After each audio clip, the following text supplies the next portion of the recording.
आज से कोई 4-5 साल पहले नस्ला टावर की बुनियाद रखी गई थी। वो जगह पे वहाँ पे बनाना शुरू किया गया था। 5 साल उसको लगे हैं, कंस्ट्रक्शन हुई है। कहाँ से एनओसी उसको मिले? अप्रूवल किसने उसको दी है? क्या एसबीसीएस में शामिल नहीं था? क्या केएमसी, केडीए, किसी के इल्म में ये बात नहीं थी कि वहाँ पर एक गैर कानूनी कंस्ट्रक्शन हो रही है? और अगर वहाँ पर कंस्ट्रक्शन हो रही,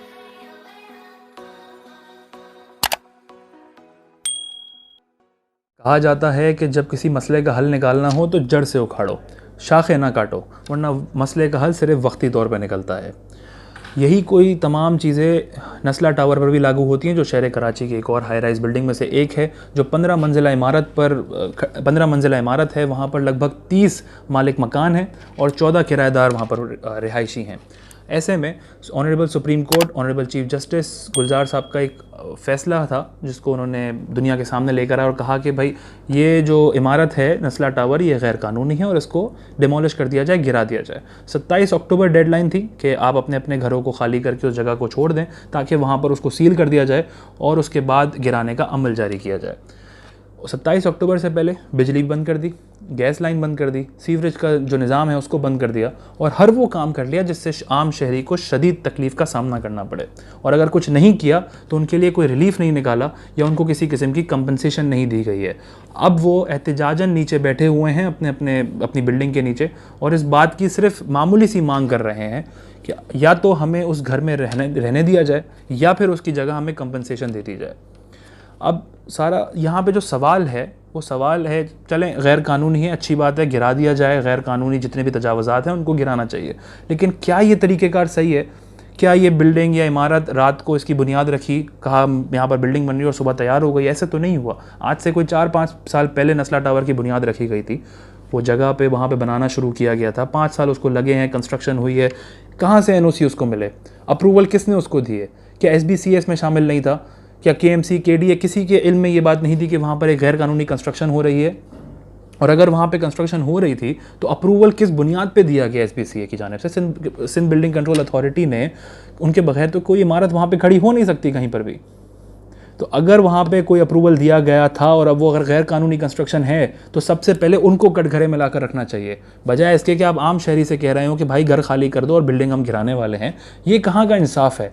ये हमारे मुल्क का क्या, दुनिया का भी कहीं इंसाफ नहीं है कि आप किसी को उसके घर से बेघर कर दें और फिर कहें कि हम उनको कंपनसेशन दे रहे हैं, लेकिन अब तक उनको मिली नहीं है। एक मामूली सी मांग है उन रिहायशियों की, वो इतनी सी है कि आप पहले हमें कंपनसेशन दें, जो भी मार्केट वैल्यू है उस हिसाब से हमारे घर की जो डिमांड है उसकी हमें उसके बदले हमें पैसे दे दीजिए। हम को बिल्कुल रुकावट नहीं बनेंगे नस्ला टावर के जो डिमोलिश उसको किया जाएगा।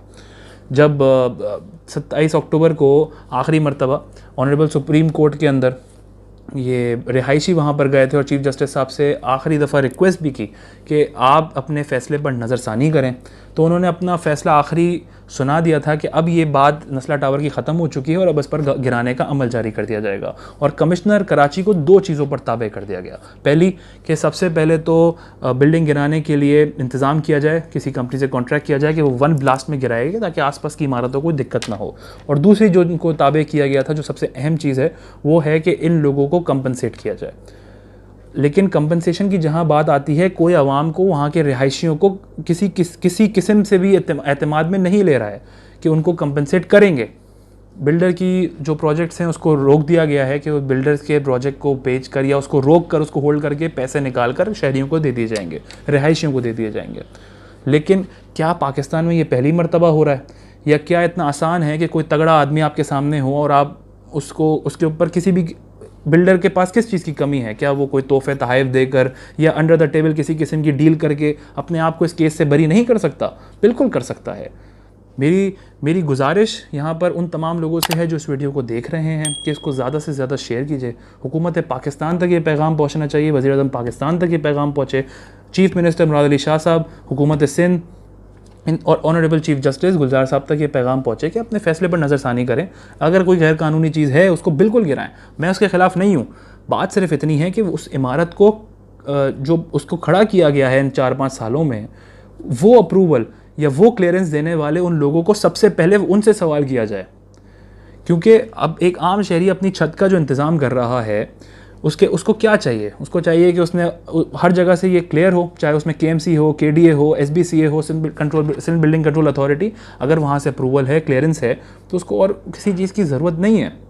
वो अपनी छत का इंतज़ाम कर रहा है।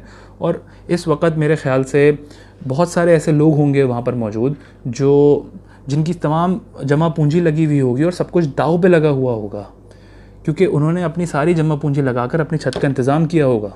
और इस तरह से उनको बेघर कर देना ये कहीं का इंसाफ नहीं है, और इसके ख़िलाफ़ हम सबको मिलकर शहर कराची के तमाम लोगों को आवाज़ उठानी चाहिए, और मेरे ख्याल से पूरे पाकिस्तान के लोगों को, क्योंकि आज नस्ला टावर वाले इसमें शामिल हैं जो उसमें बेचारे तकलीफ़ में मौजूद हैं, कल को कोई और हो सकता है, परसों हम सब पर आ सकती है।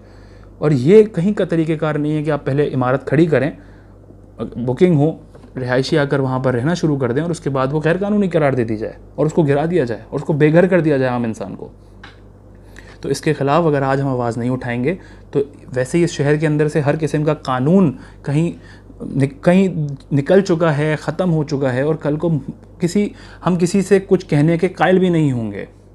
तो मेरी गुजारिश है इस वीडियो को ज़्यादा से ज़्यादा शेयर कीजिएगा और उन वहाँ के रिहायशियों के लिए आवाज़ बनिएगा।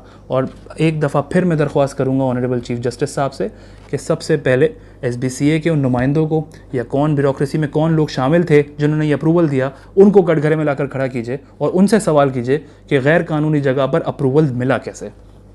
इस वीडियो को ज़्यादा से ज़्यादा शेयर कीजिएगा और अपना बहुत सारा ख्याल रखिएगा। अल्लाह हाफ़िज़।